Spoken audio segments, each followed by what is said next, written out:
Olá, meu nome é Alan Santana, eu sou psicólogo, psicoterapeuta, ericksoniano e acupunturista. Hoje eu gostaria de conversar com vocês especificamente sobre um ponto interessante e talvez um pouco mais contemporâneo dentro da psicologia. Quando a gente fala de psicologia, logo vem à cabeça aquela imagem de um terapeuta, um divã, duas pessoas conversando. E esse normalmente é o esquema geral que as pessoas têm mentalmente sobre como é que funciona o trabalho de um psicólogo. Mas, na verdade, a psicologia vai um pouco além. Na verdade, a psicologia ela consegue transcender a si mesma e se espalhar por outras áreas de conhecimento e consegue ir concatenando os seus saberes com outras possibilidades. Uma dessas possibilidades são as práticas integrativas e complementares. Num primeiro momento, a maioria das pessoas vai ter um estranhamento quando tenta associar a ideia de psicologia e práticas integrativas. Mas, na verdade, essa é uma associação já um tanto quanto comum em algumas áreas da psicologia. A maioria das pessoas talvez reconheçam alguns elementos que fazem parte das práticas integrativas e que ao mesmo tempo são historicamente associadas à psicologia, como a gente vai ver em alguns momentos dessa fala. O que acontece? As práticas integrativas e complementares elas têm um histórico interessante. Basicamente, desde os anos 60, com a emergência dos movimentos de contracultura, com a emergência de um pensamento alternativo, a gente começou a questionar aquilo que a gente chama hoje de paradigma biomédico, que é esse modo de fazer saúde, esse modo de oferecer cuidados em saúde baseado em uma ideia extremamente positivista, que parte de um referencial biomédico, que sempre tem essa anteposição saúde, doença, a busca da cura e que fez boa parte dos avanços da popularização do que é de fato cuidar de saúde. Então, na maioria das vezes quando a gente fala de saúde dentro de um referencial, dentro de um paradigma biomédico, as pessoas veem logo em mente a imagem de um profissional de saúde, usando um jaleco, atendendo um paciente e consertando o que há de errado nessa pessoa. Esse pensamento ele foi se tornando obsoleto dentro das ciências da saúde, embora ele ainda coexista com outras maneiras de encarar o fenômeno de saúde-doença. Nos anos 70 e nos anos 60 do século passado, o que a gente assistiu com a chegada do pensamento oriental, a emergência da contracultura, foram movimentos de contestação em várias áreas da vida. O cuidado em saúde não foi diferente. Então, quando esse movimento começou a se fazer mais presente, quando ele foi mais marcante na vida da sociedade, as pessoas começaram a perceber que outras culturas, na sua grande parte orientais, também tinham uma certa tendência, também tinham uma maneira específica de cuidar da saúde, seja dentro de uma perspectiva indiana, seja dentro de uma perspectiva mais oriental, como a japonesa ou a chinesa, e isso também fez com que a gente redescobrisse as nossas práticas tradicionais, a exemplo das medicinas xamânicas, as medicinas produzidas aqui, no bojo das comunidades indígenas na própria América. Quando a gente para refletir sobre isso, a gente percebe que, num primeiro momento, o intento geral da contracultura era ser uma alternativa àquilo que estava posto. E quando a gente pensa sobre essa alternativa ao que estava posto, a gente está dizendo que em algum momento chegou-se a falar-se de práticas alternativas ou de uma medicina alternativa. O que de fato não cabe mais hoje, porque o pensamento ele foi evoluindo, né, encampado inclusive por grupos de pesquisa ao longo do mundo, encampados pela própria OMS, e a gente foi começando a ter uma outra concepção, deixando de falar de práticas alternativas que serviriam para substituir as práticas ocidentais, as práticas mais comuns ao nosso meio, e começou a se falar de práticas complementares, práticas que seriam capazes de se integrar ao paradigma e ao formato atual do cuidado em saúde. Daí a gente começa a pensar e estruturar essa referência do que são práticas integrativas e complementares, ou seja, são todas essas formas de cuidado que em alguma medida divergem do paradigma dominante e ao mesmo tempo conseguem se integrar aos tratamentos que a gente já tem ou complementar em algumas situações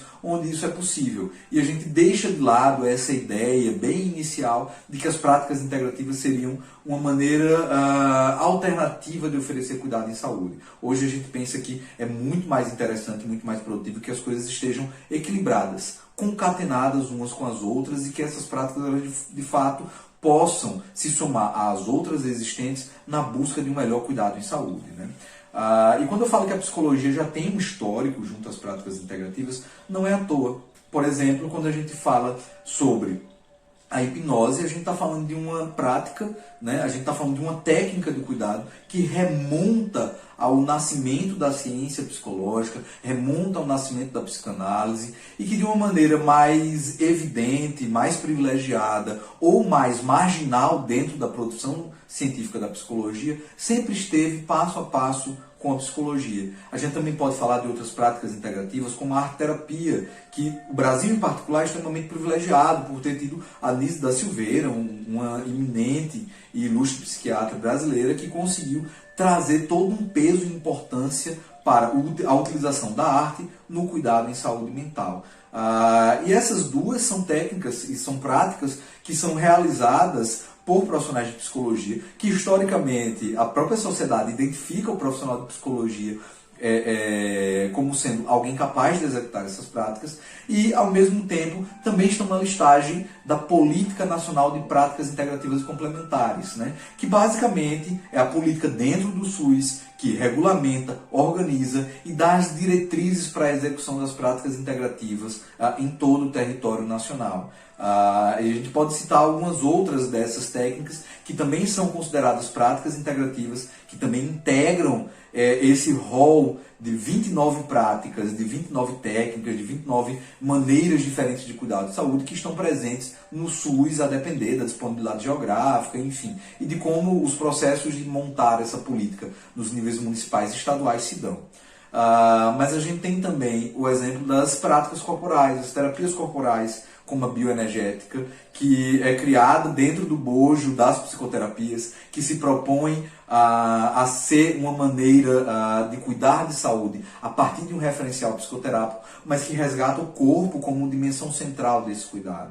A gente também pode falar das práticas de meditação que agora estão em uma evidência muito significativa, sobretudo pelos estudos de neurociências que foram mostrando para a gente os benefícios concretos e os mecanismos neurofisiológicos que estão por trás disso, né? A meditação ela tem emergido, ela tem sido alardeada como uma das grandes descobertas desse século, né? Então se fala muito de mindfulness, mas a mindfulness que se fala é uma forma de meditação, é uma maneira diferente de fazer meditação e que a ciência conseguiu se apropriar, conseguiu estudar, conseguiu estabelecer protocolos para isso. Mas a gente também está falando de uma prática integrativa, a gente também está falando de um saber tradicional que em alguma medida foi sendo associado ao cuidado em saúde.